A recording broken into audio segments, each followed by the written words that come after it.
Shalom, ese es el libro de profeta Daniel. Todavía estamos en el capítulo 2. Vimos la semana pasada verso 20 y 21 y dice el verso 20, y Daniel habló y dijo, sea bendito el nombre de Elohim del siglo hasta el siglo, porque suya es la sabiduría y la fortaleza. Verso 21, y él es el que muda los tiempos y las oportunidades, quita reyes y pone reyes, da la sabiduría a los sabios y la ciencia a los entendidos. Eso es lo que vimos básicamente y en los comentarios de Jajamim que vimos y también leímos Primera de Corintios y el libro de Jacob, que erróneamente se tradujo como Santiago, que nos habla acerca de la sabiduría, que la sabiduría de este mundo es animal, terrenal y diabólica, mas la sabiduría que viene de lo alto es primeramente pura, buena, llena de misericordia, de buenos frutos. Entonces, vimos esos conceptos acerca de lo interesante de la sabiduría. Y ahorita que me viene a la mente, también pueden añadir a sus notas el concepto o lo que nos dice el libro de Proverbios acerca de la sabiduría, que también nos explica cómo la sabiduría, hablando en un contexto de personificarse en la narrativa, nos dice que estaba desde el principio. Y y pues todos estos conceptos nos ayudan a tratar de percibir un poco o tal vez mucho lo que el libro de Daniel nos está tratando de transmitir, que uh, Hakmah, la sabiduría, es del Eterno y Él la da a quien Él quiere. Y, pero aquí dice, um, Él da sabiduría también a los sabios. O sea, para obtener más sabiduría, se necesita que ames la sabiduría para que se te incremente. Y da la sabiduría a los sabios y la ciencia o el conocimiento a los entendidos. Lógico que si alguien no, um, voy a agarrar dicen los comentaristas, un rabbit trail, un camino para tratar de establecer un punto en el libro de los Hebreos. Él da entendimiento a los entendidos. Me vino a la mente que el capítulo 5 de Hebreos dice, verso 12, porque debiendo ser ya maestros a causa del tiempo, tienen necesidad de volver a ser enseñados cuáles son los primeros rudimentos de las palabras de Elohim, y han llegado a ser tales que tienen necesidad de leche y no de un manjar sólido, porque cualquiera que participa de la leche es inhábil para la palabra de la justicia, porque es un niño. Mas el alimento firme es para los perfectos, para los que por la costumbre tienen los sentidos ejercitados en el discernimiento del bien y del mal.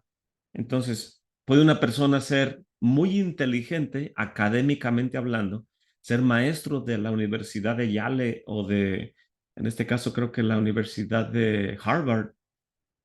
Si mal no recuerdo, hubo un post que habían puesto, habían contratado un avión para poner una, una noticia en el cielo donde toda la gente viera que, que el antisemitismo, que odian al pueblo judío.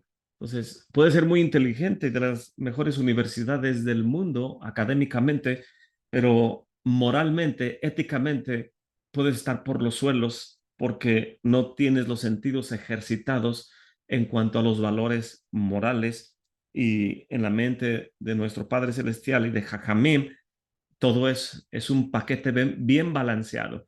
Es por eso que quienes estudiamos la Torá y apreciamos la sabiduría depositada en estas mentes sabias de Jajamim, no solo de los autores y escritores, nuestros sabios nos dicen que en tiempos de la profecía había miles de profetas, pero la escritura nada más nos da el testimonio de los profetas que tenemos en el Tanaj, porque consideró que era importante solo poner a ellos, pero había cientos, había miles de profetas, los cuales no lograron estar en el paquete de escritos.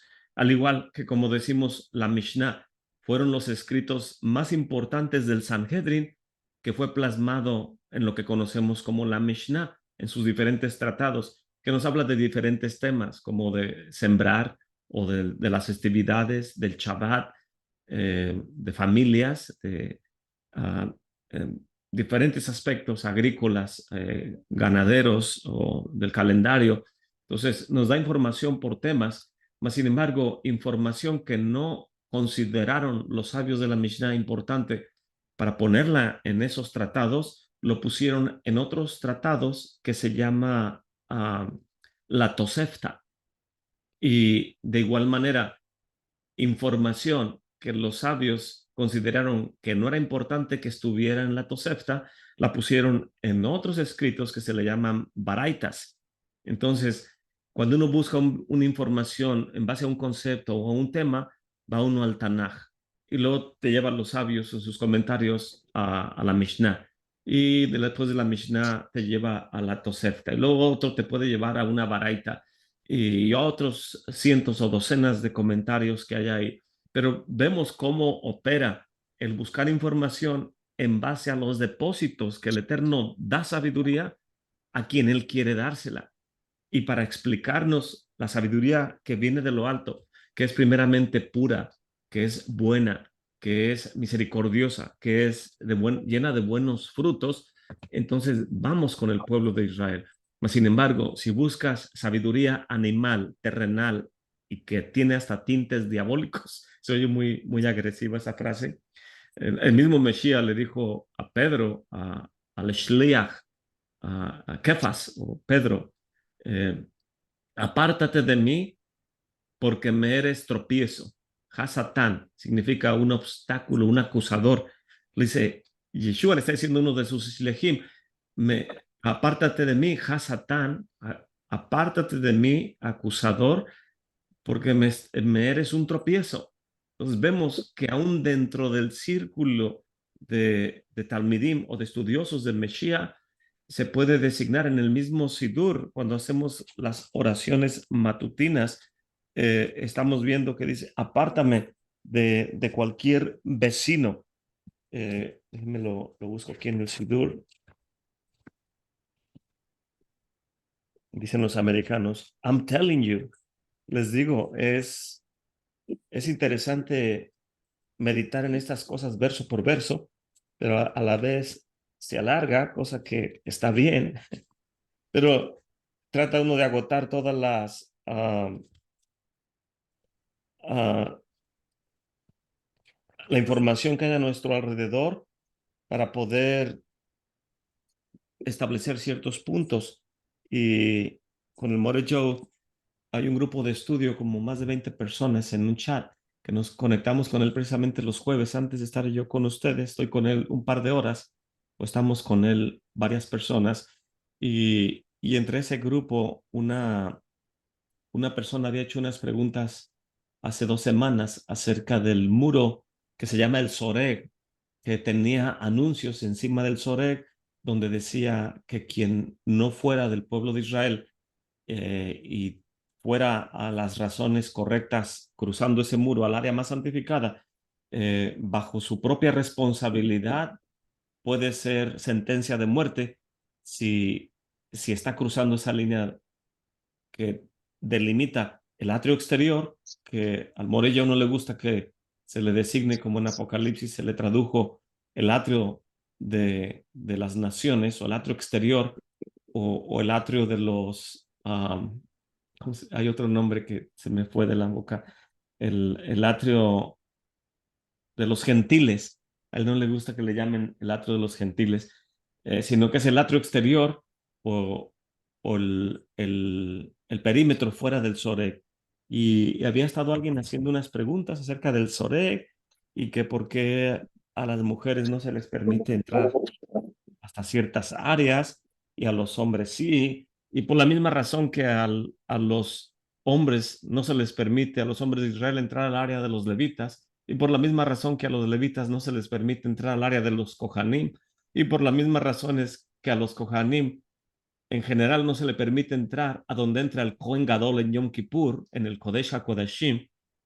Entonces, en base a un versículo de Hebreos, donde dice que por la sangre de Mesías ya tenemos entrada hasta dentro del velo en el lugar santísimo, ya algunas personas dicen, pero si ahí dicen Hebreos que puedo entrar, dicen algunas mujeres que tienen estos conceptos mesiánicos y no perciben el trasfondo de la narrativa o del texto, si yo puedo entrar al lugar santísimo, es lo que Hebreos dice.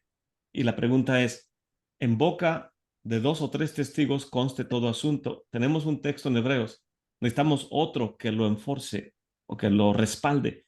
Y la pregunta es, ¿dónde en toda la historia de Israel una mujer ha entrado al lugar santísimo? Hasta donde yo sé, no hay ningún texto que respalde eso. O donde una mujer ha estado en el altar, no hay ningún texto. Entonces, ¿por qué quebrarte la cabeza buscando información que no existe? Nada más porque no estás entendiendo correctamente un versículo en la escritura. Entonces, cuando esta persona hizo esas preguntas, yo puse como unos, no un versículo, creo que puse como unas 6 o 7 referencias acerca de los limitantes desde tiempos del Mishkan hasta tiempos también del Sinaí, tiempos del primer templo y versículos. Obviamente del segundo templo tenemos más información, pero puse toda una secuencia acerca de esos conceptos y a la siguiente semana las mismas preguntas. Pero ¿dónde dice exactamente que está prohibido? Y la gente quiere que diga el texto, prohibido que una mujer entre al lugar santísimo. Y yo también puedo preguntar, disculpe, pero ¿dónde dice que puede entrar en el Tanaj? No en el Brit Hadashah, en el Tanaj y dónde en la Torah. Como no hay evidencia, y luego la gente trata y es lógico y entendible y uno lo entiende. Pero el punto no es que esté mal, que yo trate de decir que esté mal hacer preguntas. Qué bueno hacer preguntas. Y qué bueno es agarrarnos de la ropa y decirnos, aquí dice esto, porque es la pasión de la Torah. Cada quien defiende el texto de la Torah de acuerdo a la óptica que el Eterno le está revelando, pero tiene que ser la óptica del texto, no la óptica teológica, ni la sabiduría animal terrenal ni diabólica, sino la sabiduría de lo alto que nos permite dialogar fervientemente defendiendo un punto de otro con bases uh, en la escritura, es lo que trato de decir. Y no digo con esto que el Brit Hadashah no sea importante, sí lo es, pero no tiene el peso de la Torá, ni tiene el peso en este sentido del Tanaj. Y no le dé pena enviarme preguntas acerca de lo que acabo de decir. Seguramente algunas personas no están de acuerdo. Pero volviendo a Hebreos, porque debiendo ser ya maestros a causa del tiempo, tienen necesidad de volver a enseñados cuáles son los primeros rudimentos de las palabras de Elohim, o sea, el estudio de la escritura, de la Torah. Han llegado a ser tales que tienen necesidad de leche y no de manjar sólido, porque cualquiera que participa de la leche es inhábil para la palabra de la justicia, porque es un niño, mas el alimento firme es para los perfectos, para los que por la costumbre tienen los sentidos ejercitados en el discernimiento del bien y del mal. Significa que los versículos de la Torah tengo que llevarlos a un plano de práctica diaria, de tal manera que pueda mi práctica cotidiana darme discernimiento, vina, entendimiento, para poder distinguir entre lo que es bueno de lo que no es bueno, o de lo que es bueno de lo que es malo, o diferenciar entre lo que es santo de lo que es común, como de lo que es el Shabbat, desde el viernes por la noche, cuando encendemos las luces, hasta en el Shabbat, al caer el sol, que salimos del área santificada con Havdalah. Entonces, si ejercitamos nuestros sentidos, entendemos en este caso el concepto de la santidad del Shabbat, que quiere expandirse, invadir del viernes hacia atrás, los días de la semana, e invadir del Shabbat hacia adelante, el inicio de los días de la semana. Entonces, eso nos enseña que cuando venga Mesías en la era mesiánica, va a ser una era que se le llama la Tidlabo, o el mundo venidero, o la era mesiánica, o el Shabbat milenial. Significa que en ese tiempo el Shabbat logró imponerse en cuanto al concepto de tiempo e impregnó el resto del tiempo con la santidad del Shabbat. Qué hermoso concepto, ¿verdad? Pero no lo podríamos apreciar a menos que vivas el Shabbat. Entonces, cuando hacemos Shabbat, ejercitamos nuestros sentidos en el discernimiento del bien y del mal. Mas, sin embargo, si llega a ser cumpleaños de alguien y alguien se levanta y dice, ahorita regreso, y no estoy tratando de decir que los demás le digan, lo que vas a hacer, hazlo pronto. Porque hay personas que en Shabbat, a veces, uh, en algunas ocasiones creo que percibí que había personas que salían del Shabbat para irse, por decir, a una carne asada o se iban a alguna fiesta y tenían que echar gasolina o a comprar un pastel porque era cumpleaños de alguien o alguna de estas cosas que, que no lo están haciendo por algo malo. No es malo que te inviten a alguna casa y disfrutes con otras personas o miembros de tu familia, pero si se te olvidó echar gasolina durante la semana y vas a hacerlo en Shabbat, ya ya no lo estás santificando como el Shabbat demanda que lo hagas. Y si no debes de comprar ni vender y no compraste el pastel desde antes de Shabbat para esa persona, y en Shabbat dices, oh, lo puedo hacer como cualquier día, estás tratando un día santo como un día común. Entonces ahí ya no tienes los sentidos ejercitados en el discernimiento del bien y del mal o en el discernimiento de lo santo, de lo que es profano, porque eres permisivo, porque no te interesa o no o no nos ha amanecido, debo de decir. Y entonces, el libro de Daniel nos enseña que quien es sabio, el Eterno le da más sabiduría y quien es entendido le da más conocimiento. Es lo que está tratando de decirnos.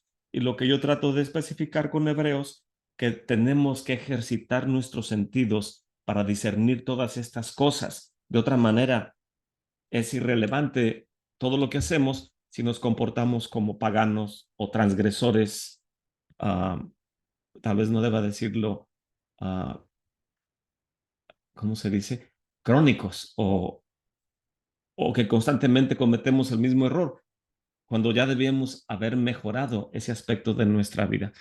Antes de continuar con Dan, bueno, voy a leer este versículo. Que sea tu voluntad, Adonai, Elohim mío, Elohim de mis antepasados, que me rescates hoy y siempre de personas insolentes y del descaro, de personas malvadas, de vecinos malvados, de percances, del destructivo impedimento espiritual, de sentencias severas y de un rival acérrimo, ya sea este miembro del pacto o no lo fuera.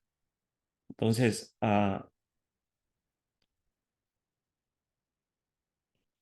vemos aquí en en este Yehir Ratzon, que viene después de las 15 oraciones matutinas, que hacemos una oración que el Eterno nos libere de estas circunstancias y aún de estas personas. Y es lo que Yeshua le está diciendo a Pedro, a Cefas: aléjate de mí, porque te estás convirtiendo en un rival acérrimo y eres miembro del pacto, pero eso no quiere decir que porque haces Shabbat conmigo o vamos a la misma Kehilá o somos parte de las tribus de Israel, eso no significa que eres una persona con el entendimiento enfocado correctamente. Y en el caso de Judas, se levantó cuando Mesías le dio a probar del pan y en Pesaj, del pan sin levadura, y todos pensaron que iba a ir a darle uh, ayuda a las huérfanas, a los huérfanos, a las viudas, porque él tenía el, el dinero, dice el texto. Qué bonito, que los demás interpretaron que iba a ser buenas acciones. Mas, sin embargo, Mesías sabía y le dijo, lo que vas a hacer, hazlo pronto. Y, y en este caso, era miembro del círculo de Talmidim, al igual que Pedro, Judas, mas sin embargo su entendimiento ya se había corrompido por Uh, Algunos dicen que, y es de entender, que porque era de los nacionalistas, o de los que eran como los celotes, eran aquellos que querían traer la independencia del Estado judío y derrocar, en este caso, los romanos. Que si el libro de Daniel habla de 4 reinos, que es Asiria, Babilonia, Grecia y Roma es el último, y dice que la cuarta bestia era una combinación de todas juntas y era una espeluznantemente asombrosa bestia, y es el exilio que hasta hoy seguimos viviendo. Entonces, en aquel tiempo, lógico que ya está Mesías con los Talmidim y Roma está operando y es la cuarta bestia. Es lógico que los que están ahí dicen, no, que Mesías está aquí, obvio que va a derrotar, como dicen todos los escritos, al enemigo y, y va a instituir la era mesiánica y todo va a estar bien, Baruch Hashem. Entonces algunos creen que Judas, tratando de acelerar la redención de Israel, eh, él meditó tal vez y dijo, si entrego a Yeshua, el lógico que es el Mesías, y no se va a dejar vencer por la cuarta bestia, de acuerdo a los escritos proféticos, y va a vencer al imperio romano y va a instituir la era mesiánica y puedo ser un instrumento de justicia para el Eterno. El caso es que no le preguntó al Eterno. Puedo ayudar, darle un empujoncito a Mesías para que venza al Imperio Romano e instituya la era mesiánica. Y nunca le preguntó al Eterno, sino que él lo meditó y tomó las decisiones por su propia cuenta, cosa que terminó colgándose porque no soportó el sentimiento de culpabilidad por lo que había hecho. Entonces, puede ser miembro del pacto y tener las mejores intenciones, mas sin embargo, si no es la voluntad de nuestro Padre Celestial, no tenemos que mover un dedo si nuestro Padre no nos dice que lo movamos. Es que qué interesante es todo esto. ¿Alguna pregunta o comentario antes de seguir leyendo, hermanos? Que no he leído nada de Daniel. Me desvié a Hebreos.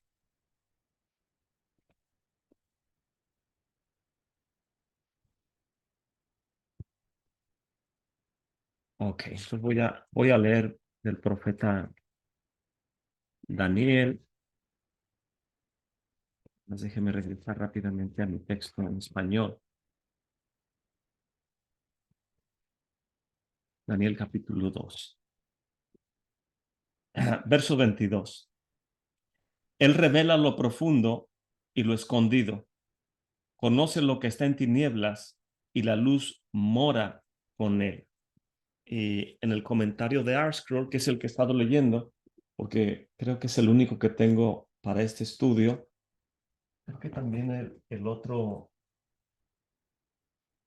sí, también este otro comentario de ArtScroll, vienen 3 libros juntos y este es um, Daniel, Esdras y Nehemías. Pero este básicamente no lo uso en cuanto a estudios verso por verso, porque sí trae comentarios en la parte inferior, que es toda la parte de abajo, y lo de arriba es el texto hebreo o inglés en la otra hoja. Pero lo que he aprendido generalizadamente en este contexto es que estos comentarios de ArtScroll, de estos libros azules, no tienen la cantidad de comentarios que este trae y la mayor parte del tiempo aquellos ya vienen incluidos en estos. Entonces, por eso siempre uso este, pero puede utilizar todas las herramientas disponibles para tratar de encontrar información. El verso 22. Él revela lo profundo y lo escondido. Jugala, gala, de revelar, amicta, de mastarta. Él revela lo profundo y lo misterioso, dice en inglés. El comentario de Arthur dice, solamente él puede revelar asuntos que son amicta, amicta, dice, tan profundos y complejos que son inaccesibles para la mente humana. Vemastarta, y cosas que son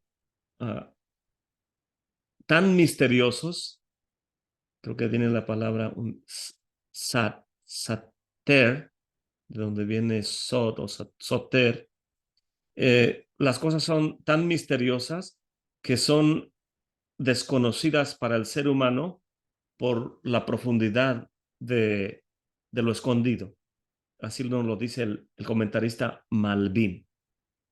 El libro Seder Olam, o el libro de los tiempos, en el capítulo 30, interpreta a Mikta, o cuando dice, él revela lo profundo, la palabra para profundidad, interpreta la palabra profundidad como las profundidades de la Mirkabah. Y recuerdan ustedes que Mirkabah, de hecho, es el nombre de los tanques de guerra de Israel.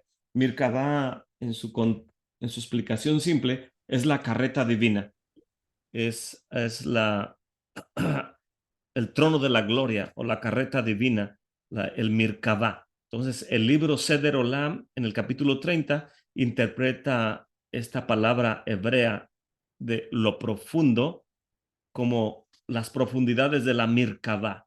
Ver el libro de Ezequiel capítulo 1, 2 y 10. Y también la introducción del libro de ArtScroll al libro de Ezequiel.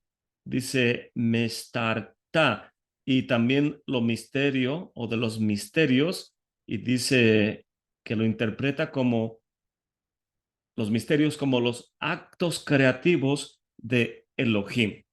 Y aquí se nos complican un poco las cosas porque en el comentario de ArtScroll acerca del libro de Ezequiel, es este que está aquí, el libro de Ezequiel, cuando uno abre el libro, está muy interesante. Cuando lo abre trae un mapa del templo. Normalmente no lo usamos porque es un concepto de los rabís y creo que este es el tercer templo por causa de ser el libro de Ezequiel. Y casi todos lo describen de esta manera. Entonces viene este mapa del tercer templo en este comentario de Ezequiel, de ArtScroll. Lo pongo en su lugar. Pero lo que trato de mostrar, a ver si lo encuentro aquí, que cuando uno comienza a leer el libro de Ezequiel, que dice el Moré Joseph Groot, que tanto Ezequiel como Daniel están escritos en lenguaje apocalíptico o un lenguaje en el hebreo se le llamaría Aharit Yamim, lenguaje de los tiempos postreros o lenguaje escatológico, como se le diría en la teología. Y aquí en la introducción, no recuerdo dónde lo leí, viene una advertencia. Voy a ver si lo veo más adelante.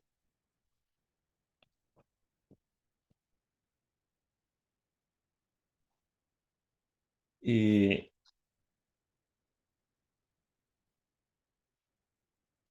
la monarquía Ezequiel.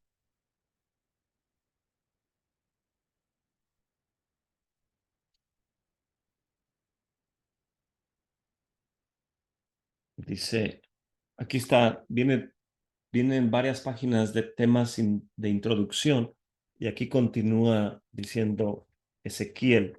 Creo que esta es la sección que estaba buscando antes del primer versículo, pero dice, como 5 años después de haber llegado a Babilonia, la primer ola de exiliados que habían sido llevados a la cautividad por los ejércitos de Nabucodonosor, Ezequiel ben Buzi, Ezequiel el hijo de Buzi, el Cohen, le fue entregada sabiduría, profecía de lo alto.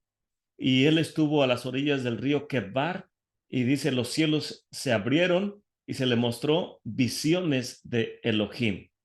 Estas visiones se les conoce en la literatura talmúdica como Mirkabah, literalmente carreta, o también se le llama Maaseh Mirkabah, que se traduce literalmente como obras o narrativa de la carreta divina. De acuerdo con el Rambam, Rabbi Moshe ben Maimónides, en su introducción al Mar Nabuhim, que se traduce en español, le dicen la guía de los perplejos, si no me equivoco, el Rambam en Mar Nabuhim, o el maestro de los perplejos, dice que Maaseh Mirkabah, o las acciones o los hechos de la carreta divina, es el nombre que se le da a Madai HaLuhot, a la esencia divina o conocimiento, lo cual él lo define en la Mishnah. La Mishnah lo menciona en el tratado Hagigah 2.1, que se describe como incluir el estudio acerca de la totalidad de la existencia del Creador, su conocimiento, sus atributos, las cosas que se derivan de Él, los ángeles, el alma, la mente del ser humano, así como lo que hay aún después de la muerte. Así lo describe la Mishnah en el tratado Hagigah, y el Rambam, disertando en esto, nos habla acerca de los conceptos de Maaseh Mirkabah. Creo que dice aquí, haciendo alusión al tratado Hagigah de la Mishnah. Entonces vemos lo importante. Estoy viendo un comentario de ArtScroll, y el comentario de ArtScroll está haciendo mención al Rabí Moshe ben Maimónides. Y Maimónides está disertando acerca de Maaseh Mirkabah, utilizando herramienta en este contexto de la Mishnah. Y cualquiera de nosotros podría ir con el Rambam y decirle, ¿por qué no utiliza el Nuevo Testamento? ¿Por qué no utiliza acerca de los conceptos de Apocalipsis? ¿Por qué no? ¿Por qué esto? ¿Por qué? ¿Por qué? ¿Por qué? Y no me imagino la respuesta del Rambam, aunque sí hay cartas de diálogos que Rambam tuvo con algunos teólogos en aquel tiempo, que debe ser interesante analizarlos. Y lo que trato de hacer es un contraste en que los sabios de Israel van a las herramientas del pueblo de Israel, mientras que el mundo secular va a la teología o a otros conceptos. Entonces vemos que en su esencia, el creyente debemos de buscar donde está la sabiduría y el entendimiento, cosa que si a Daniel le hubieran dicho, si quieres aprender de esto, ve con los astrólogos, ve con todos los sabios de Babilonia, y él está viendo que los van a matar a todos, porque todos los teólogos, astrólogos, estudiosos de antiguo cercano oriente de aquel tiempo y de todos estos conceptos, nadie tiene respuesta al rey Nabucodonosor. Y entonces dicen, hay uno de los jóvenes hebreos que tiene sabiduría de lo alto, Hakma Eliona, la sabiduría que no es de este mundo, que no es animal, terrenal ni diabólica, pero sino que es la sabiduría que es buena, que es pura, que es santa, llena de buenas acciones, y que el Eterno solamente le da a aquellos que aman la sabiduría del Elohim de Israel. Entonces, es lo que estoy tratando de discernir cuando estoy leyendo esto. Y dice el Talmud en el tratado Hagigah 14b, nos narra acerca del rabí Yohanan ben Zakkai, que iba montado en su asno, acompañado por su estudiante o su talmid, el rabí Eleazar ben Aroj. El rabí Eleazar pidió permiso para recitar algo en referencia al Maaseh Mirkabah. Inmediatamente el rabí Yohanan ben Zakkai se bajó de su cabalgadura, se sentó en una piedra bajo un árbol de oliva y se cubrió su cabeza. El rabí Eleazar preguntó, Maestro, ¿por qué te bajaste de tu asno? Y el rabí Yohanan le contestó, sería correcto para mí que esté encima de el asno cuando vas a hablar acerca de Maaseh Mirkabah y de la presencia divina que pudiera estar en medio de nosotros enseñándonos lo que vamos a estar hablando y que los ángeles ministradores estén acompañándonos? Tan pronto como el Rabí Eleazar ben Aroj comenzó a recitar los asuntos de Maaseh Mirkabah o de la carreta divina, fuego descendió de los cielos, comenzó a chamuscar los árboles en el campo. Los árboles, no chamuscar, sino que los cielos hicieron que que los árboles expresaran sonidos como si cantaran, y los árboles comenzaron a cantar cantos de júbilo. Y el Rabán Yohanan ben Zakkai se levantó, le dio un beso a su estudiante en la cabeza y dijo: bendito sea Adonai, el Elohim de Israel, quien le dio a Abraham, nuestro patriarca, un hijo que tiene este tipo de entendimiento, un hijo que puede analizar y explicar los asuntos de Maaseh Mirkabah. Y ahí termina lo que está diciendo el texto del tratado Hagigah. Y el comentario de Ashkol continúa diciendo: a la luz de esta narrativa, podemos darnos cuenta y entender que los sabios severamente restringen la enseñanza de Maaseh Mirkabah.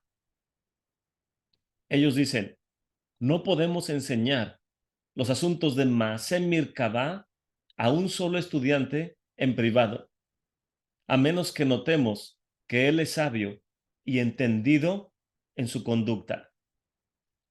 Esto nos enseña acerca de la narrativa en la Gemara o en el Talmud tratado Hagigah, y también lo que codifica el Rabí Moshe ben Maimónides en su tratado Fundamentos de la Torah, Yesodei HaTorah, capítulo 2, verso 12, donde dice: los sabios nos mandan que no debemos uh, imbuirnos en este tipo de temas a menos que sea con una persona a la vez. Y esto, iniciando con que ese individuo ya tenga sabiduría y entendimiento dentro de sí mismo. Y es entonces solo bajo estas condiciones que podemos transmitirle este tipo de temas y que podemos enseñarle asuntos en referencia a Maaseh Mirkabah, para que él pueda entender de lo profundo de él mismo y poder llegar a conclusiones del asunto de acuerdo a la profundidad que se demanda. En otras palabras, el libro de Ezequiel tiene una advertencia, que no cualquier persona puede imbuirse en el estudio de conceptos apocalípticos o conceptos que le llaman de Ahare Hayamim. En la mente hebrea le llaman también Ikbot Hamashiach, o las pisadas del Mesías, o los Jimot Hamashiach, los días de la venida del Mesías, o todos los conceptos que están todavía por cumplirse, cosa que también leímos en el libro de los Hechos, el primer capítulo, que le preguntaron los discípulos después de haber resucitado el Maestro: Señor, ¿restaurarás el reino a Israel en este tiempo? Y Yeshua les dice: no les toca a ustedes conocer los tiempos y sazones, o sea, el periodo de la era mesiánica y lo que viene con ella. Dice: no es dado a ustedes conocer los tiempos y sazones que el Padre puso en su sola potestad, pero recibirán el poder de Ruach HaKodesh y me serán testigos en Judea, en Jerusalén, Judea, Samaria, hasta lo último de la tierra. En otras palabras, el maestro le está diciendo que no se les puede revelar estas cosas aún, pero les dice: algo les puedo decir, van a recibir el Ruach HaKodesh. Y cosa que antes del libro de los Hechos, antes de que el viento fuerte soplara en el templo, cuando es la narrativa de la venida del Ruach HaKodesh, uh, el, el, el Ruach HaKodesh, que está hablando Mesías, eh, solamente venía y se posaba sobre profetas, sobre los Kohanim, o sobre algunos de los reyes de Israel, sobre los reyes, sobre los Kohanim, o los profetas de Israel, pero no sobre el resto de la población. Mas, sin embargo, una vez que Mesías viene y vence a la muerte, ahora dice, de cierto les digo, que de los nacidos de mujer no se ha levantado uno mayor que Yohanan Hamadbil. No se ha levantado uno mayor que Juan. Pero en el reino de los cielos, el más pequeño es mayor que Juan. Entonces, en otras palabras, a ver si lo encuentro aquí en, creo que estaba en Marcos, si mal no recuerdo, está en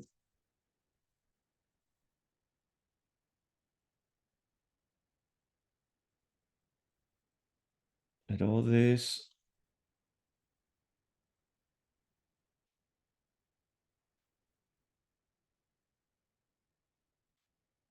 de los nacidos de mujer, no se ha levantado uno mayor que Juan. Demanda una señal.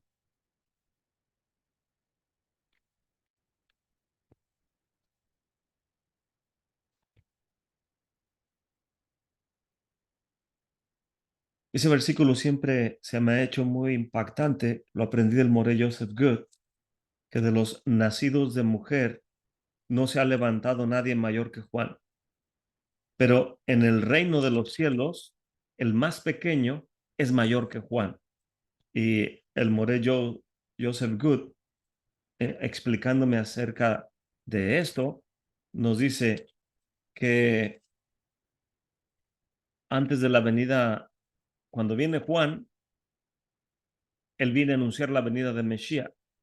Pero una vez que Mesías viene y hace su obra de redención, Juan, como fue decapitado por Herodes, en el libro de Marcos, capítulo 6, verso 27, luego el rey, enviando uno de los guardias, mandó que fuese traída la cabeza de Juan, el cual fue degolló en la cárcel y trajo su cabeza en un plato y se lo dio a la muchacha, y la muchacha se la dio a su madre.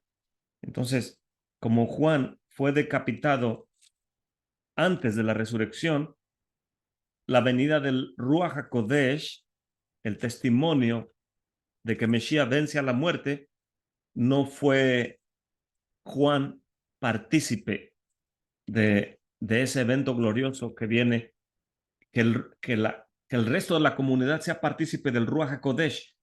Antes el Ruach HaKodesh descendía solamente sobre reyes, profetas o Kohanim, mas después de que Mesías se levanta de entre los muertos, ahora nos envía la promesa del Padre, o parte no es la plenitud de la promesa, sino el inicio de las arras del Espíritu, que Él va a cumplir con todo lo que habló.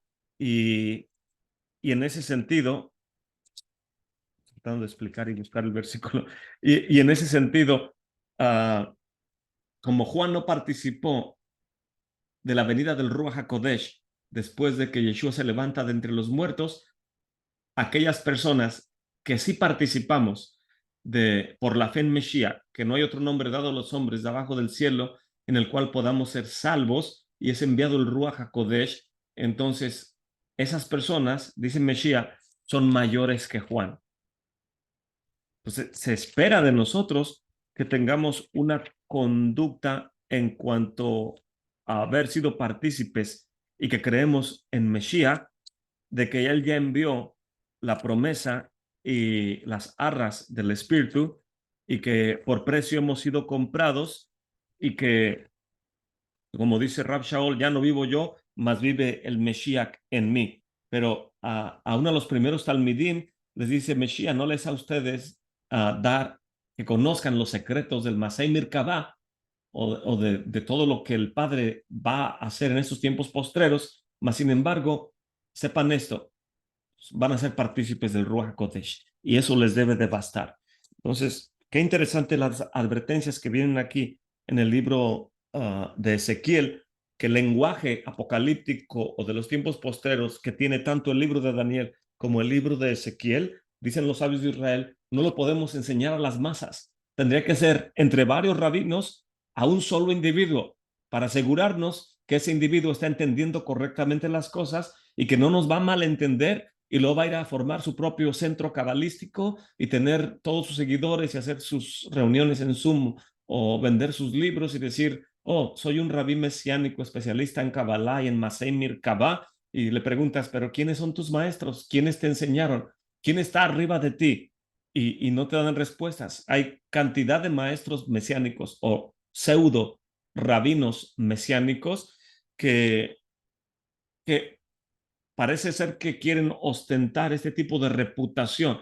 Y cuando les preguntas, ¿en qué yeshiva estudiaste? ¿Quiénes son tus rabís? Debo decir, ¿quiénes son sus rabís? No siendo irrespetuoso. O en qué yeshiva estudió rabí. Y los rabís, estos rabís mesiánicos dicen, no, no tengo que darte explicaciones de todo esto. Entonces, su respuesta no es conforme a, a los sabios de Israel o cómo operan los sabios de Israel. El Rambam tiene una lista de todos los sabios de Israel y cómo fue entregada la herencia de la sabiduría de generación en generación. Entonces, es ilógico que alguien que dice conocer a Mesías y que cree en la Torah y que dice estudiar con los sabios de Israel, tiene su centro cabalístico o lo que sea, su yeshiva o sus escuelas o lo que sea, y diga, te voy a enseñar lo que sé, pero no me preguntes más. Como que dice, es, no puedo darte más información. Pues, ¿qué tiene de malo que des la información? Porque así operamos el pueblo de Israel en base a conexiones desde el Sinaí hasta nuestros tiempos postreros. Siempre hay un eslabón de conexión. Los que alguien viene y dice, tengo más sabiduría que todos, pero no tengo eslabón de conexión, la comunidad puede decir, ¿de qué se trata? Voy a tener que ser cauteloso con este tipo de Kabbalah, con este tipo de conceptos o de enseñanzas por causa no de los conceptos ni de las enseñanzas, sino del individuo que está tratando de transmitírmelas. Entonces, dentro del ámbito de los jajamim, son cosas muy serias el que nos involucremos y en mi caso, es seguro leer de los comentarios y no tratar de decir que fue una revelación que se me entregó de lo alto, que no sería tal vez verdadero en ese contexto. ¿Alguien tiene algún comentario, hermanos, respecto a estas uh, meditaciones o lo que estamos leyendo?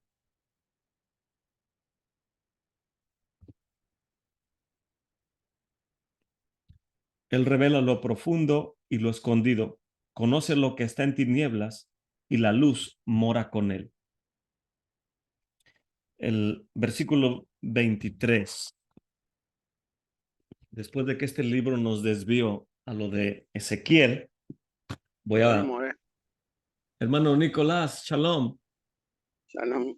Ahí, More, estoy escuchando y me acordé del versículo de Deuteronomio 29-29. Primeramente lo había entendido en un contexto, digamos, porque dice, las cosas secretas pertenecen al Señor, nuestro Dios, mas las cosas reveladas nos pertenecen a nosotros y a nuestros hijos para siempre, a fin que guardemos todas las palabras de la ley. Bueno, y muchas veces cuando no entendíamos un texto, se citaba este pasaje, que las cosas secretas pertenecen al Eterno. Y después cuando llegó el tiempo de Yom Kippur, eh, este texto, lo sabio es como que los pecados son revelados, digamos, y fue otro contexto, digamos. Y no sé si tendrá algo que ver con lo que venía hablando usted. Es interesante que cuando leemos este versículo de Deuteronomio, es obvio que el Rambam podría decir exactamente, las cosas escondidas son del Eterno, pero las reveladas es dadas a nosotros y a quienes nosotros podamos enseñárselas. Pues podemos ver que un rabino, un sabio de Israel puede respaldar esa explicación literalmente porque hay una tradición en cuanto al liderazgo de los sabios. O sea, el liderazgo de los sabios de Israel también se fundamenta en cuanto al Sanedrín. Y en el Sanedrín hay un Nasi, que es un príncipe, y está el Ab Beit Din, o el padre de la casa del juicio. Entonces, tenemos estos dos líderes en el Sanhedrin, que el Nasi está arriba y a su mano derecha, por decirlo así, está el juez principal, o el Ab Beit Din, o el padre de la casa del juicio, y luego están todos los demás miembros del Sanhedrin.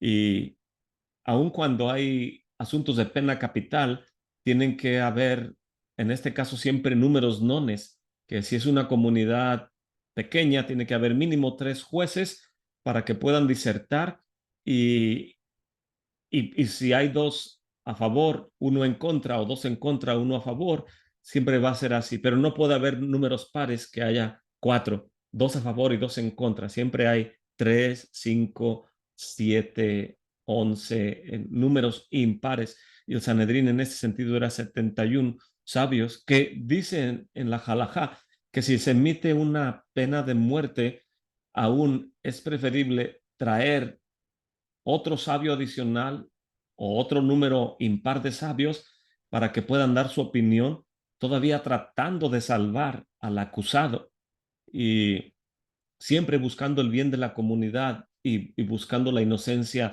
del acusado.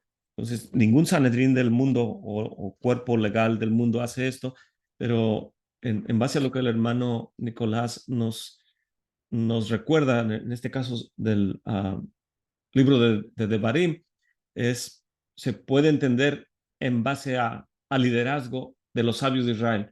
Claro que si lo lee alguien en el mundo mesiánico, en el mundo teológico, va a decir, por medio de la revelación de Yeshua HaMashiach, ya ha sido entregada todos los misterios de la escritura a los que somos creyentes en Mesías. Y, y uno puede decir, como dicen los americanos, wait a minute, espera un momento. Eh, Para empezar, tienes que probar que eres parte del pueblo de Israel, porque si es aspecto teológico, es en base a teología de reemplazo, cosa que para empezar no quiero perder mi tiempo discutiendo en cuanto a revelaciones secretas uh, dadas a teología de reemplazo. Y, y es lo que estas personas en el chat con el Moret Joe trataban de decir, es que cómo le explico a amigos y amigas que vienen y me dicen, ¿por qué si Yeshua ya abrió el camino adentro del velo? Porque ahora ustedes me dicen que en el templo hay un muro, que había una advertencia que quien pasara ese muro iba posiblemente a perder su vida? Es sentencia de muerte por pisar área santificada que no te es permitido pisar. Y en aquel tiempo la gente lo entendía correctamente. Y hablando acerca de ello, esta mañana estuvo aquí el More Joseph Good y su esposa visitándonos, y estábamos hablando un poquito de esas preguntas, y, y nuestra maestra y hermana Debbie Good, que también aprecio la sabiduría que el Eterno le da junto con su esposo, eh, estaba yo diciendo cómo a veces que mujeres o hermanas creyentes en Mesías dicen, nadie me va a restringir de entrar al lugar santo, lugar santísimo en la era mesiánica, porque así dice Hebreos, y yo lo creo, lo declaro y lo digo.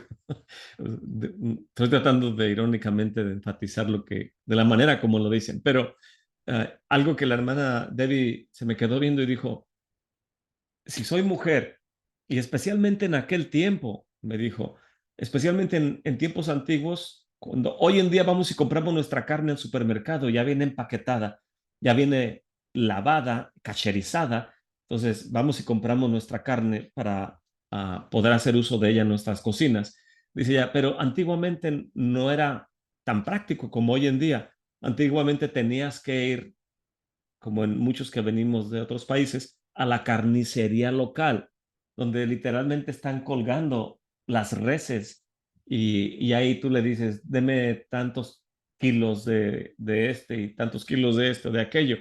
Pero dice ella, yo como mujer, pensando en querer entrar al lugar santísimo en aquel tiempo, dice ella, si estoy en el atrio de las mujeres, dice, como mujer, ¿qué tengo que hacer yo en el área del destazamiento?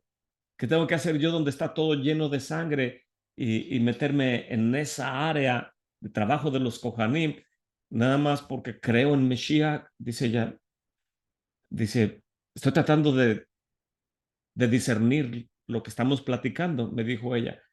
Aunque en el templo no era un lugar de procesamiento de animales o de carne como cualquier lugar del mundo, o sea, se hacía con higiene y se hacía en un orden como el Eterno demanda en la Santa Torá, mientras que en otros templos paganos o otras naciones seguramente no tienen estas cualidades de poder tratar a los animales correctamente y que si el animal está estresado y, y es traído por los cojanim o el ofrendante en esta condición, no es acepto para el altar. Entonces vemos la demanda de servicio que el Eterno espera en su templo, no es como cualquier otro lugar.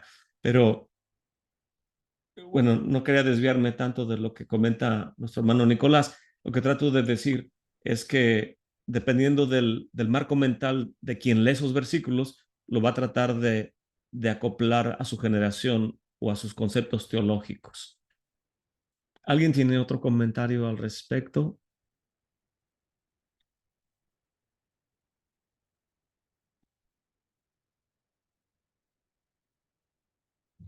Entonces puede ser que las reveladas es dada a nosotros, en este caso, a los sabios de Israel para que lo enseñen a los demás. Y puede cualquier persona ir a ver en la tradición de Israel, en la Halajá, cómo se enseñaba la Torah. Moshe recibió la Torah en el Sinaí y cuando él la recibe, se sienta y le enseña a Aarón, quien está a su derecha. Después de haberle enseñado la Torah, la Halajá, la Makshabá, el Musar, la ética y todos esos conceptos que conllevan el estudio de la Torah, Moshe Rabbeinu, después de enseñársela a Aarón, a su hermano, después entran los hijos de Aarón y se sienta Eleazar e Itamar, uno a la derecha de Aarón, otro a la izquierda de Moshe. Y Moshe Rabbeinu le empieza a enseñar ahora la Torah a los hijos de Aarón.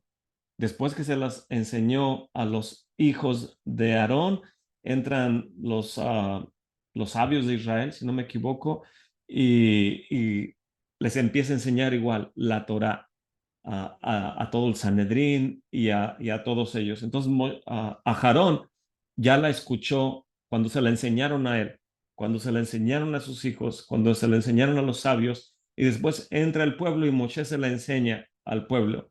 Después, cuando termina Moshe de enseñarle a Aarón, a sus hijos, a los sabios y al pueblo la Torah, se pone de pie, se levanta, a Aarón se levanta, le enseña la Torah a sus hijos y después se la enseña a los sabios y después al pueblo.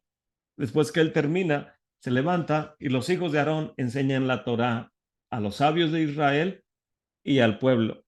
Entonces vemos cómo se espera que el pueblo de Israel tengamos cuidado con el estudio de la Torah y sobre hombros de gigantes venimos estudiando toda esta, pues es todo un mundo de información, los aspectos dependiendo de lo que te guste estudiar, si es ética, musar, si es halakha, si es makshavá, pensamiento judío, si es halakha o si es, ya lo había mencionado, halakha, si es kabbalah o si es parashá, midrashim, agadot, cualquiera que sea la vena de estudio de la Torah que te atraiga, aparte de que escojas si te gusta la liturgia, la Kabbalah, la ley oral, la Mishnah o cualquiera de esos aspectos, no solo eso, sino que la Torah tiene 70 caras, diferentes aspectos de poder y 4 niveles de interpretación básicos. Entonces vemos que hay toda una estructura acerca de poder aprender y enseñar que cuando leemos lo escondido del Eterno y lo revelado es entregado a nosotros. Uno puede decir, bueno, wait a minute, lo revelado en base a tradición de quién y quién va a ser mi maestro y quién me va a enseñar a mí. Entonces son aspectos delicados y muy importantes e interesantes que nos ayudan a meditar en esto que estamos hablando. ¿Algún otro comentario o pregunta, hermanos? Sí, More, ahí estaba buscando y Deuteronomio 17 valida lo que usted está diciendo, que en caso de un juicio, de algo que no se pueda resolver, que tienen que subir a una ciudad de refugio, creo que era así, no, no me recuerdo bien, y, y bueno, tienen que consultar al levita, y si el levita no lo puede resolver, tiene que ir a Jerusalén. Entonces siempre la persona recurre a los sabios de Israel, en este caso al Beidín, para poder resolver las cosas. Amén. Sí, siempre es lo que aprendemos en base al estudio de la paracha, en este sentido de la Torá o de la liturgia o del templo o Makshavá, pensamiento judío, cualquiera de estos diferentes venas de aprendizaje de la Torá. Y Baruch Hashem, que hay un orden en estos asuntos. Gracias, hermano Nicolás, por apoyarnos con esos versículos.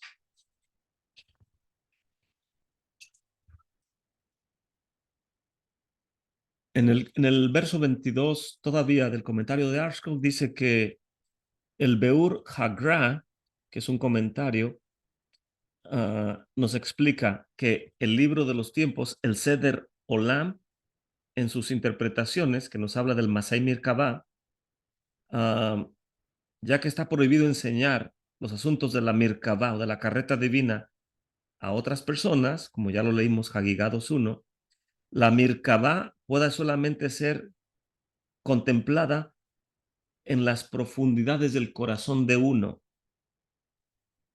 Los misterios de la creación pueden ser enseñados a otros. Ver Hagigá 2:1, bajo la condición que se haga secretamente. Por lo tanto, estos misterios se les refiere como que están profundamente escondidos, es lo que estamos hablando. Entonces, el comentario de Arskell acerca de lo que el Eterno le está diciendo o lo que Daniel nos escribe y que el Eterno le permite que nos lo describa aquí en este versículo 22.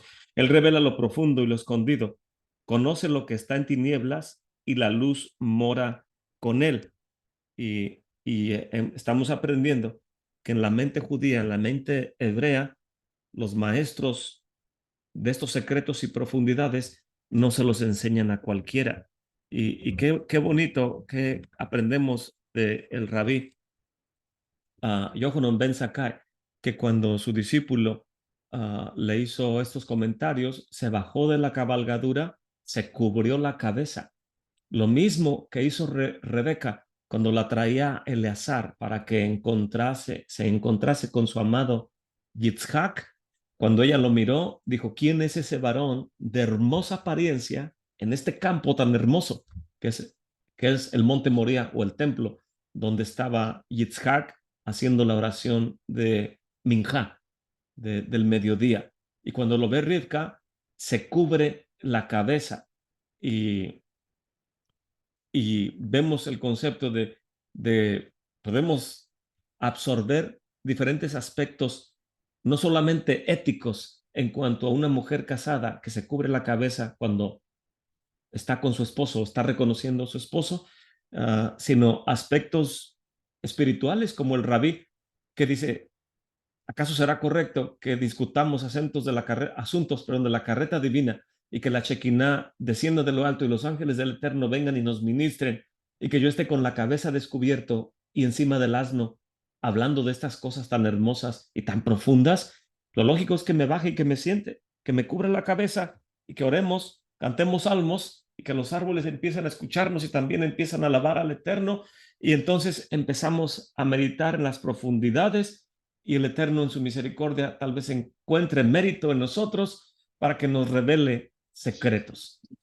Entonces, vemos que el asunto de modestia o siniut también aplica en el contexto no solamente de una mujer, sino de un varón que ama la profundidad y respeta las esferas superiores que pudieran tal vez ser reveladas a nosotros.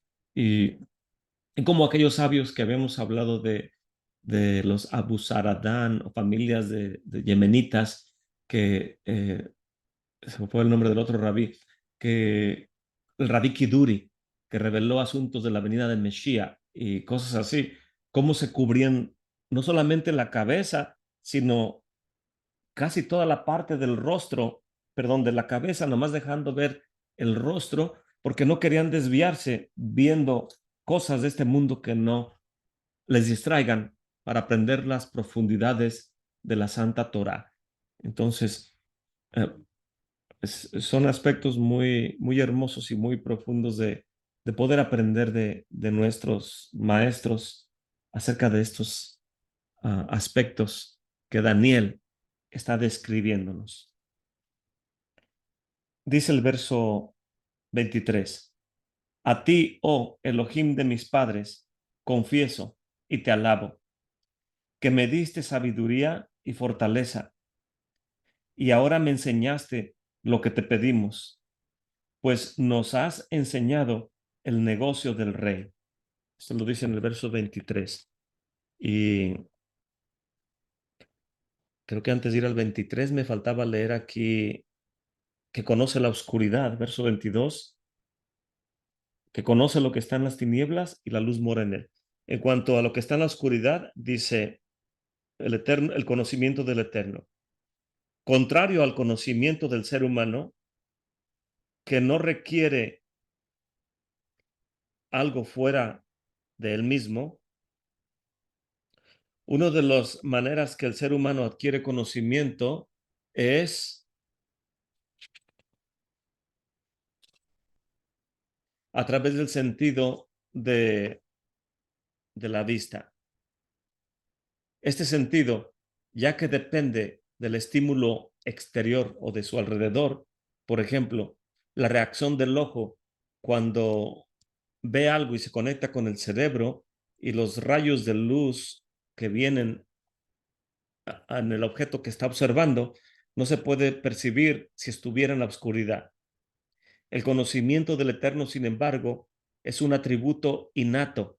Y en las palabras del rabí, del Rambam Maimónides, en su libro Yesodei HaTorah, o Fundamentos de la Torah 2.10, dice que el Eterno no obtiene o tiene su conocimiento, el cual está fuera de él como nosotros lo conocemos, ya que él conoce todo y él es el creador de todas las cosas y él es conocido y el conocimiento viene de él y él es el conocimiento mismo.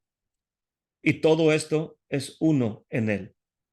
Este concepto no está dentro del poder de la boca para que pueda decir que le pertenece a la boca, ni al oído, ni al corazón de la persona que pueda decir que lo entiende claramente. De acuerdo con el Maharal de Praga, en su comentario, dice que, que todo esto es del Eterno. Por lo tanto, no puede, no hay obscuridad ni obstrucción en el conocimiento del Eterno. Él conoce lo que está en la oscuridad debido a que la luz mora con él. Esta interpretación es consistente con la parábola de nuestros sabios en el versículo Génesis de 1:4 que dice, y el Eterno separó la luz de la oscuridad. La parábola dice, un rey vio una buena porción y dijo, esta me pertenece. Y cuando el santo, bendito es él, creó su mundo y él creó una grande luz, él dijo, ningún ser creado puede usar esta luz, solamente yo la puedo usar. Y también está escrito, y la luz mora con él. Génesis Rabá, el comentario Génesis Rabá 3:1.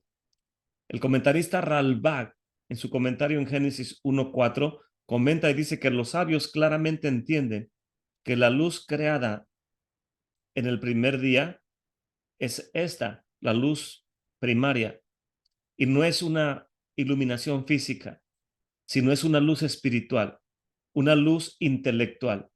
Así lo interpreta el comentarista Abarbanel y está de acuerdo con lo que dice el Midrash. Entonces, aquí claramente los sabios nos dicen que es la luz del Mesías, la Or Haganuta.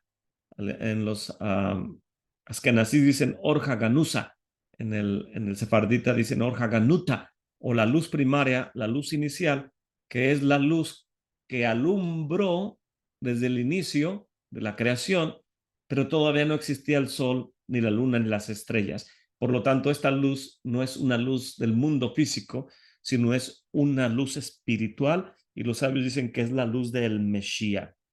Y cosa que hace alusión a Yohanan Hamadbil, el más grande de los nacidos de mujer, en su libro de Juan, y cuando comienza su libro, empieza como inicia Bereishit, en el principio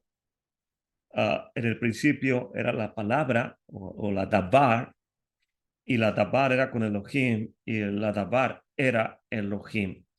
Y dice, la luz en las tinieblas resplandece, mas las tinieblas no la comprendieron.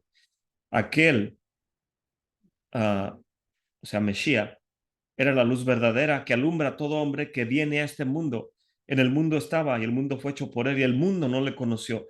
A los suyos vino y los suyos no le conocieron, mas los que le recibieron les dio la potestad de ser llamados hijos de Elohim a los que creen en su nombre, los cuales no son engendrados de sangre, ni voluntad de carne, ni de voluntad de varón, sino de Elohim.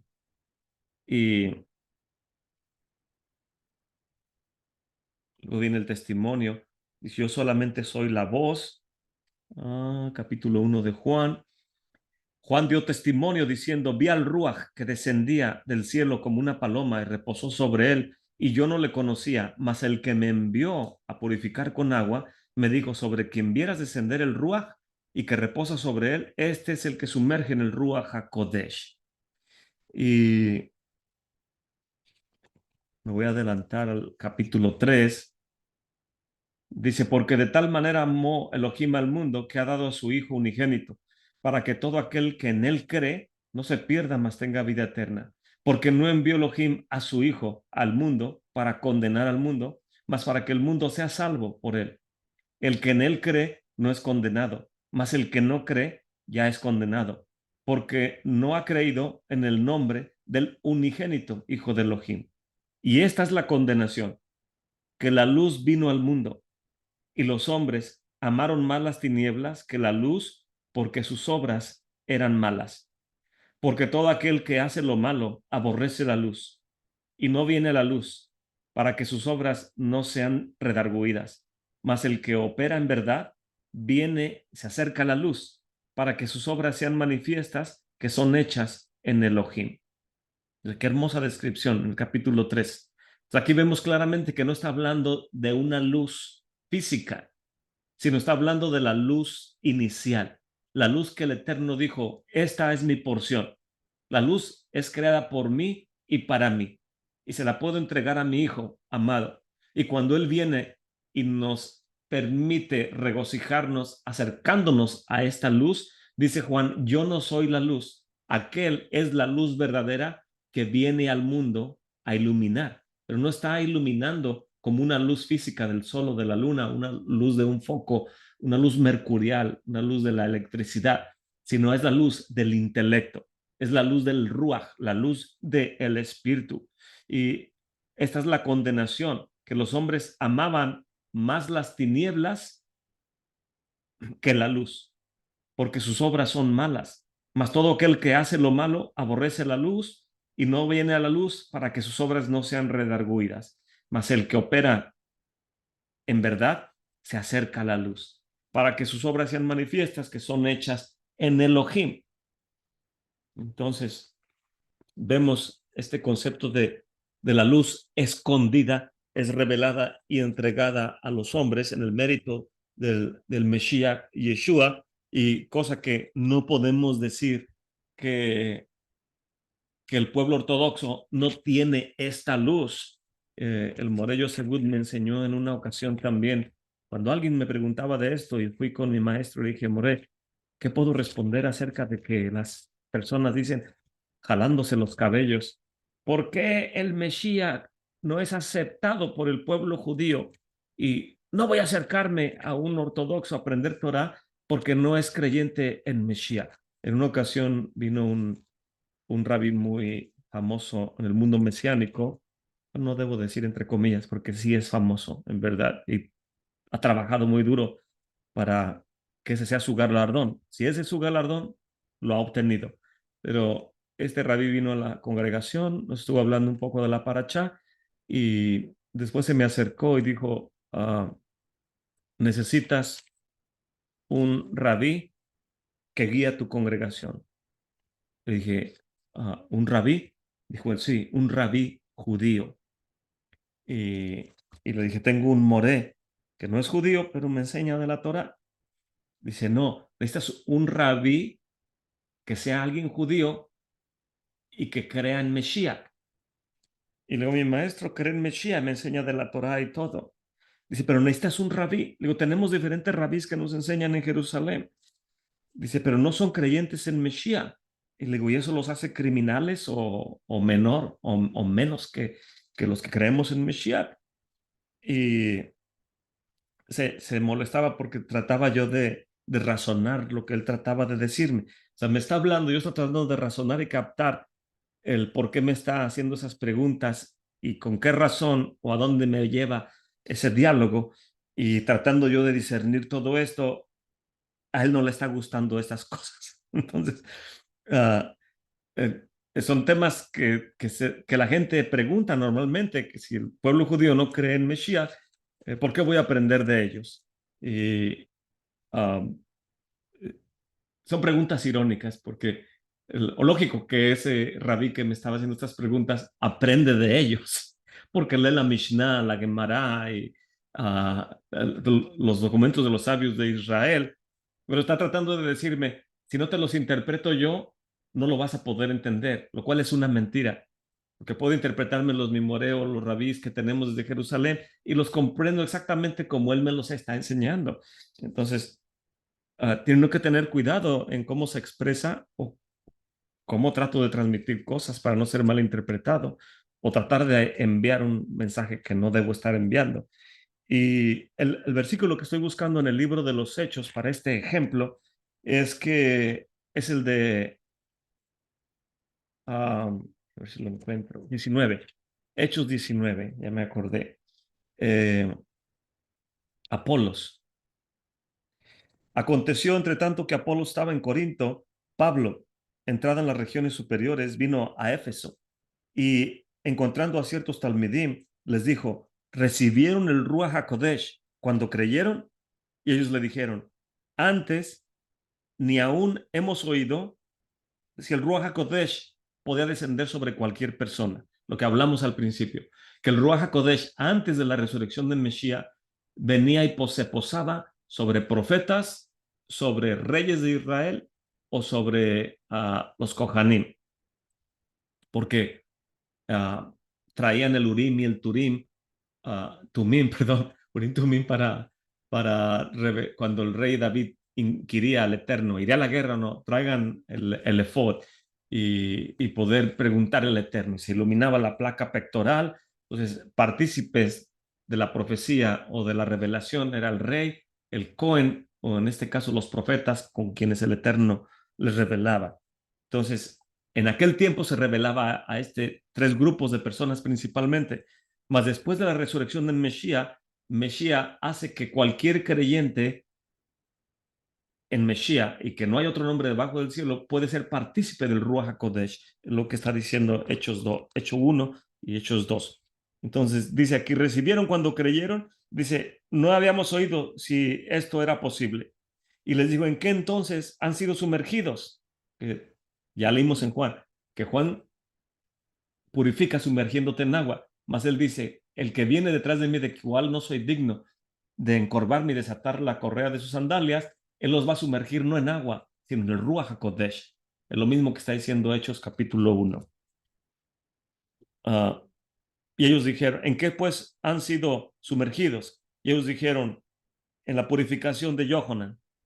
En el español es traducido aquí, en el bautismo de Juan. Y dijo Pablo, Juan purificó con tevilá de Teshuvá, con bautismo de arrepentimiento, diciéndole al pueblo que creyesen en el que había venido después de él, es a saber, en Yeshua Hamashiach. Oído que hubieron esto, fueron sumergidos en el nombre del Señor Yeshua. Y habiéndoles impuesto Pablo las manos, vino sobre ellos el Ruach HaKodesh y hablaban lenguas y profetizaban. Y eran todos como unos 12 hombres. Me voy a ir más adelante.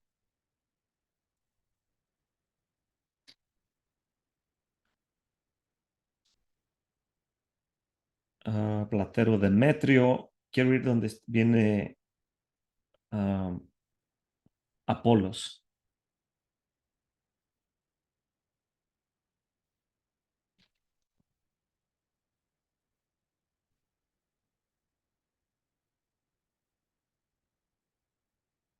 Apolos natural. O es en el capítulo 18. Llegó entonces a Éfeso un Yehudi. Note que no está diciendo un hebreo, dice un Yehudi, llamado Apolos, natural de Alejandría, varón elocuente, poderoso en las escrituras. Este era instruido en el camino del Señor, ferviente en su espíritu. Hablaba y enseñaba diligentemente las cosas que son del Señor, pero conocía solamente, enseñaba acerca de esto hasta lo concerniente al bautismo de Juan o a la tevilá que hacía yo con un Hamadbil. Y comenzó a hablar confiadamente en las sinagogas, al cual cuando lo escucharon Priscila y Aquila, lo tomaron y le enseñaron más particularmente el camino de Elohim. Y queriendo pasar a Acaya, los hermanos exhortados recibieron a los talmidim que le recibiesen, y venido él aprovechó mucho por la gracia a los que habían creído, porque con grande vehemencia convencía públicamente a los Yehudim, mostrando por las escrituras que Yeshua es el Mesías. Entonces vemos aquí que el ejemplo de Apolos en nuestro lenguaje moderno, en esta narrativa es visto como un ortodoxo, poderoso en la parachá, tiene muchos seguidores en las redes sociales y pone conceptos en TikTok y todos lo comparten, y pone algo en su Facebook y todos lo comparten. No, es Apolo, sí, pero es ortodoxo, es ortodoxo. Entonces cuando se le acerca Priscila y Aquila, le dicen, Apolos, Shlicha, disculpa, todo lo que haces es excelente y el conocimiento que tienes es evidente, que amas la Torá, porque la Torá no se le revela a alguien que no la ama. Amas la Torá te ama a ti. Más que hay un pequeño detalle, el Mesías ya vino, fue puesto en un madero, venció a la muerte, se levantó al tercer día y envió las aras del Ruach HaKodesh a todo creyente para que ahora todo aquel que en él cree no se pierda, mas tenga vida eterna.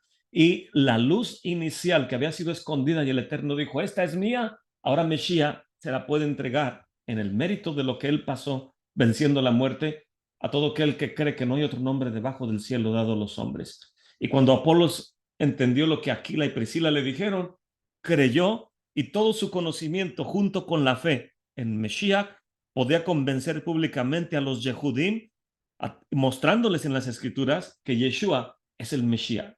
Qué hermosa revelación, ¿verdad? Este ejemplo de Hechos 18 y Hechos 19. Pero el Morello me dijo, si Apolos hubiese fallecido o partido de este mundo antes de que Aquila y Priscila le hubieran revelado el sufrimiento del Mesías y la promesa del Ruach entregada a los creyentes, el alma de Apolos no se hubiera perdido, porque era un varón justo, poderoso en las escrituras, ferviente de espíritu. En otras palabras, un ortodoxo que tiene estas cualidades no es un criminal nada más porque no conoce la revelación del Mesías, porque una vez que se la mostremos, y no es culpa de él, en todo caso es culpa de nosotros, que el mundo ortodoxo no conozca Mesías. Pero una vez que nosotros tengamos los méritos como Aquila y Priscila de poder hablar estos conceptos a un ortodoxo y el ortodoxo dice, jamás pude imaginarme esto, entonces es vida entre los muertos. La luz del intelecto que explota en revelación y cambia las vidas de las personas. Entonces, solamente quería hacer un desvío para esto, pero um, me da risa porque son tantas cosas que podemos meditar y el tiempo continúa y no quiero tenerlos aquí toda la noche, pero también tengo que ser respetuoso de su tiempo de ustedes. Ya vi que son 9:45 y solamente avance creo que no pasé el versículo 23 acerca ah, de la oscuridad y en este caso de la luz. Pero voy a terminar ese versículo 23 y la luz mora con él. Nejorá o Nejirá es uno de los nombres del Mesías, como está escrito, de Nejirá Ame Sherá. Significa, se traduce como, no sé si lo dije correctamente, pero dice, Nejirá mora con él. En el escrito o la letra hebrea, el Kesib, el Ketiv, se deletrea Nejirá, y, o sea, la Nun, la Hei, la Yud, la Reish y la Aleph. Y el Midrash en el libro de Lamentaciones, Eija Radá 1:51, nos enseña, de acuerdo con el comentarista Minhas Shai y en el Tratado Sanedrín 98b, dice, el Midrash se ilumina a través de la interpretación de los sabios de Israel. Benejirá Uma Shara se refiere, o sea, que la luz mora con él. Esta frase, dice aquí el comentario del Midrash, se refiere al entregar una recompensa a los justos, aparentemente debido a que es una recompensa correcta por sus buenas acciones. A esto se le entiende como iluminación. Significa el proceso que el Eterno recompensa a la humanidad. O sea, cuando haces lo correcto, el Eterno te recompensa iluminándote o dándote luz a tu entendimiento, lo que creo que es lo que trata de decir. El proceso de morar con la humanidad. El libro de los tiempos, Seder Olam, en el capítulo 30, y también el Midrash en Bereishit Rabbah 1:6, creo que habla de la luz inicial. En este contexto, los sabios ven un significado especial en cómo el deletrear estas frases nos llama la atención, porque es tomado como un remetz, o sea, recuerden que tenemos el Pashat, Remez, Darash y Sod.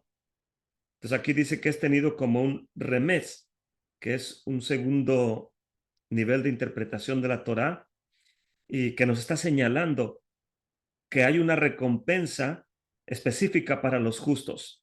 Y esta recompensa es el Mesías, ya que la venida del Mesías será la prueba final de que los eventos de la historia no son al azar y que tienen un significado. Qué bonito comentario aquí. Y es justo lo que estábamos hablando en el libro de Juan, capítulo 3. La luz vino al mundo y el mundo aborreció la luz porque amaba más las tinieblas. Y aquí el comentario de los sabios nos está diciendo que la luz es el Mesías, lo mismo que está diciendo el capítulo 3 de Juan. Y lo que Juan dice, en el mundo estaba y el mundo no la conoció, a los suyos vino y los suyos no la conocieron.